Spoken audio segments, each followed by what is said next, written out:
Quando as ruas de Londres e outras cidades inglesas explodiram no ano passado em ações violentas de saques e incêndios, um detalhe chamou a atenção de sociólogos e outros analistas. O movimento não tinha slogans políticos, não articulava exigências, nem apresentava protestos. Teóricos tentam explicar a explosão, responsabilizando desde a ausência de estrutura familiar, a pobreza, desemprego, falta de educação formal e de perspectivas, sobretudo para os jovens. O sociólogo Zygmunt Bauman, polonês radicado na Inglaterra, tem sua própria versão. Ele viu nos distúrbios ingleses a expressão radical da sociedade de consumo, onde as pessoas buscam sua identidade não naquilo que são, mas no que consomem e exibem. Como se dissessem, eu sou o que eu compro. Esse fenômeno faz parte da fluidez na sociedade de consumo, onde não se valoriza o permanente, mas o temporário. Onde predomina o que Bauman chama de modernidade líquida, na medida em que nada é sólido ou conserva a forma por muito tempo. Tudo em mudança, vive-se inconstância, o que provoca insegurança e medo. Bauman é prolixo na produção de artigos, conferências e livros. Suas obras correm mundo, inclusive o Brasil, onde ele tem uma dúzia de livros publicados e bem vendidos. Bauman recebeu o milênio em sua casa em Leeds, norte da Inglaterra. Professor, the world seems to be entering another financial crisis. We barely got out of the one of 3 years ago, and now people are thinking that this one is going to be just as bad. What is that doing to people? What is it doing to society? I am not sure whether we are entering another depression. As far as I can judge, we never went out of depression since 2 or even 3 years ago. We are still in a very bad predicament, particularly if you ask about the situation of ordinary people, not the situation of stock exchanges, banks, or even governments, but ordinary people. They are living in a lot of anxiety and fear without any interruption, because, as you well know, in most countries, with very few exceptions in the world, there is a long-term unemployment, and unemployment which is constantly rising. For the last 30 years, it was exactly like that young people took the point to which their parents brought them as their own starting point. They will go further on. They will advance beyond what their parents did. Now, the shocking discovery that they will be lucky if they retain what their parents already achieved. That creates a different kind of society, doesn't it? There's a different kind of society, and we were used through the period of neoliberal economics, Reagan-Thatcher economics, to the idea that we can live on credit. Why on credit? Because with the course of time, it would be easier and easier to repay our debt. The prices of our homes will go up endlessly, and all banks and credit card issuers were insisting to us to take credit cards and take loans, because they themselves got used to living and profiting out of people repaying interest on the loans. A person without loans, without debts, is useless for the bank. There's no profit out of it. It's a credit society. Precisely. A consumer society and a credit society. Yes, well, this boom which we went through in the last 20, 30 years was entirely by spending money which we have not earned. Enjoy yourself now and pay later. That was the philosophy. We have moved, 30 years ago, we have moved from the culture of saving books into the culture of credit cards, which is exactly the opposite, exactly the opposite. And now the time came to take consequences, face the consequences. The fabulous sums which were paid into banks to recapitalize them by the governments will have to be repaid by our children and our grandchildren. We have mortgaged the future, not only of our own generation, but of the future generation. Thinking about that, the credit of the consumer society it makes me think of the summer when we had riots in England, and you were here then, and I assume you were not surprised to see that the main targets were shops. These young people were going for tennis shoes and special labeled shirts, and they didn't seem to have, at least in the open, a political cause as such. They wanted to consume. Isn't that how you see it? Yeah, well, it was to be expected, actually. In the areas of London where all that happened, there was 3 times higher than average unemployment. So there are plenty of people unemployed, plenty of young people particularly unemployed, having nothing to do, and bored to death without prospects of job. And just imagine yourself in their position. Just in the middle of the area, in the middle of the neighborhood, is a glittering shopping mall, supermarket, something like that, inviting everybody who has the right to entry. There are no visas officially to enter, but there are armed guards who spot people who are loitering, who are not promising to be clients, and they do whatever they can not to let them in. The message of the consumerist society was sent to all of us, not just to selected people. The ordinary average man today sees in one day more commercials than people 100 years ago saw in almost the whole life of there. So we are is it flooded by enticements, by whether he can buy it or not? Precisely, everybody gets the same message. Only some people can do something about it. Just remember that those people who rebelled in London, they stole goods, but they also burned them.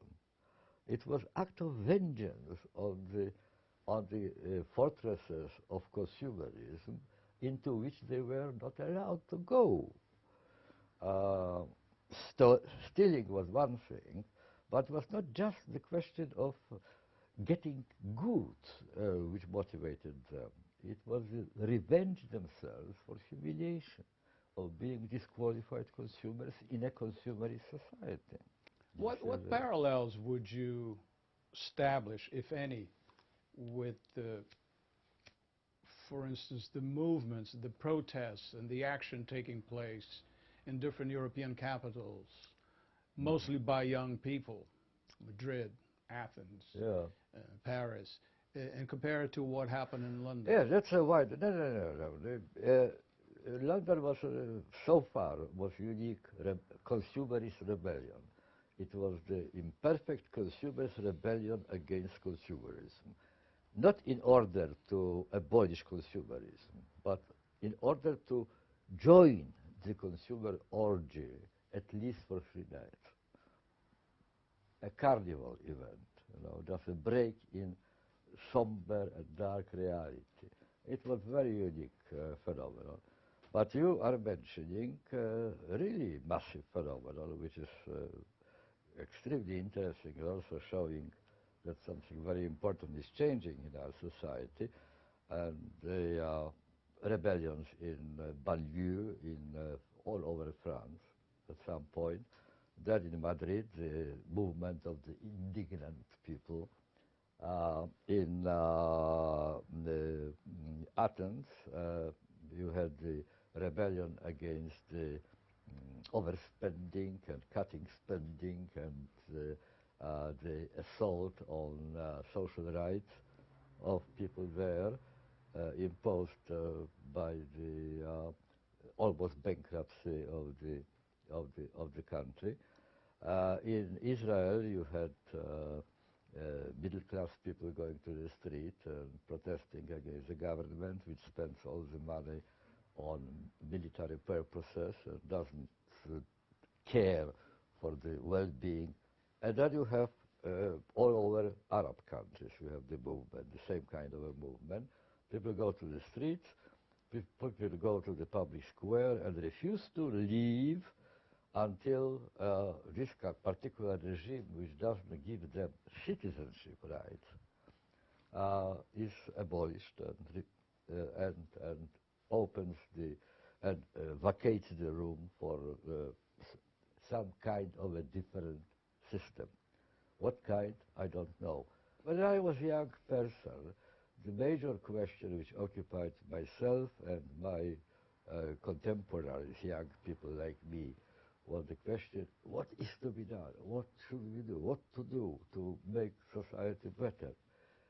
Today the major question is no longer like that. People are generally diffusely, vaguely afraid and anxious, but they don't have a model of a good society without anxiety. No utopia. Yes, so the major question today is not what to do. People even don't come to think about what is to be done, because on the way to asking this question, there's another question, much more difficult to answer. The question, who is going to do it? And why this question emerged? Let's go one step further. My hypothesis that the real cause of this new importance of the question who is going to do it is what I call divorce between power and politics. Power is ability to do things, and politics is ability to decide which things ought to be done. Power and politics, until quite recently, 50 years ago, it was obvious for everybody that both power and politics are in the state government. And if only we decide, you and me and all the rest, what needs to be done, it will be done. Because the state has the authority to decide that, and the state has the power to do things. But it is not any longer the case, because we live through divorce between power and politics. Even in such a developing and thriving country as today, Brazil, for example, you have to reckon with the worldwide situation, right? What is happening much before the reach, beyond the reach of even United States government, are the global forces, multinationals of all sorts, you know. Many aspects of our condition which decide about our prospects, our ability to do things, our possibility of improve our condition and so on, are beyond the reach of any existing political institution. I wanted to link the beginning of our conversation with what you just described. We have a financial crisis going on. We have these successive programs of austerity to trying to balance the books, as it were. And we have the consumer society. You know, if you have austerity, it's going to be very hard to go through the principles of a consumer society. Therefore, you're going to build up frustration, won't you? Austerity is not the answer, really. It is imposed. It is perhaps even necessity, because simply what is the alternative? Printing more money and creating inflation like in 1920s or 1930s. It is a necessity, but it is not a cure. It is not a cure. If there are cuts, and there are cuts, if there is the policy of austerity, and there is policy of austerity, then the national wealth won't be produced. And if national wealth is not produced, then the depression deepens. Then it's not cured. we can get out or at least mitigate partly our financial troubles, but it doesn't mean that unemployment won't grow. It doesn't mean that standard of living will not fall. So in the social terms, not in financial terms, depression will deepen. We're still faced with the push, as you were mentioning, the commercials, the Yes. massive commercials who wants us to buy new products, buy a model A, B, and C, new and improved, as they say. Yes, but remember that the whole idea of consumerism, the whole idea of consumerism as a panacea for all the troubles and formula for good life, for successful life, for happy life, for prosperous life, this whole idea is very young. It was born by the late 19th century, so it's historical accident in a sense, right? It looks that we are standing in front of very, very fateful choice. And the choice will have to be made, whether it will be made willingly, consciously, with awareness, or whether it will be imposed on us, because we won't have any other solution to our problems. But the choice is there. I call recently I started to call our present situation of interregnum. Interregnum is a very old concept. It comes from Titus Livius, historian in ancient Rome, who wrote history of Rome ab urbe condita, from the creation of the state, of the city. And the first interregnum was when the first king of ancient Rome, Romulus, after 38 years of rule, died. It's not clear, because some people said that he went straight to heaven, so he didn't die. By the way, he disappeared, 38 years. Now, the average length of human life at that time was exactly 38 years, which means that the moment he died, there was virtually not a single person who remembered life without Romulus. All were used to the fact that all the prescriptions and proscriptions came from one source, Romulus. And suddenly he disappeared. Just imagine yourself in this situation. So you have a period between kings. You don't know what to do, really. You don't know what to do. No, but it was particularly dramatic. Not just routine change of one king after another, but disappearance of the only source of authority until the next king, which was Numa, was appointed. There was more than 1 year, and the 1 year was the year of complete confusion. People were simply felt abandoned. They didn't know what to do. There were no orders of the day of any sort. We are in such an interregnum at the moment. Interregnum means simply that the old ways of doing things no longer work, but the new ways of doing things have not been yet invented. That's interregnum. And that's why I'm very shy of predicting future, because it may turn any kind of direction. This new generation has been exposed to extensively, as we spoke about before, is the idea that there's no longer privacy, that people's lives are exposed, their secrets are exposed, the celebrity culture has taken over, and people even impose their intimacy on you. Mm-hmm.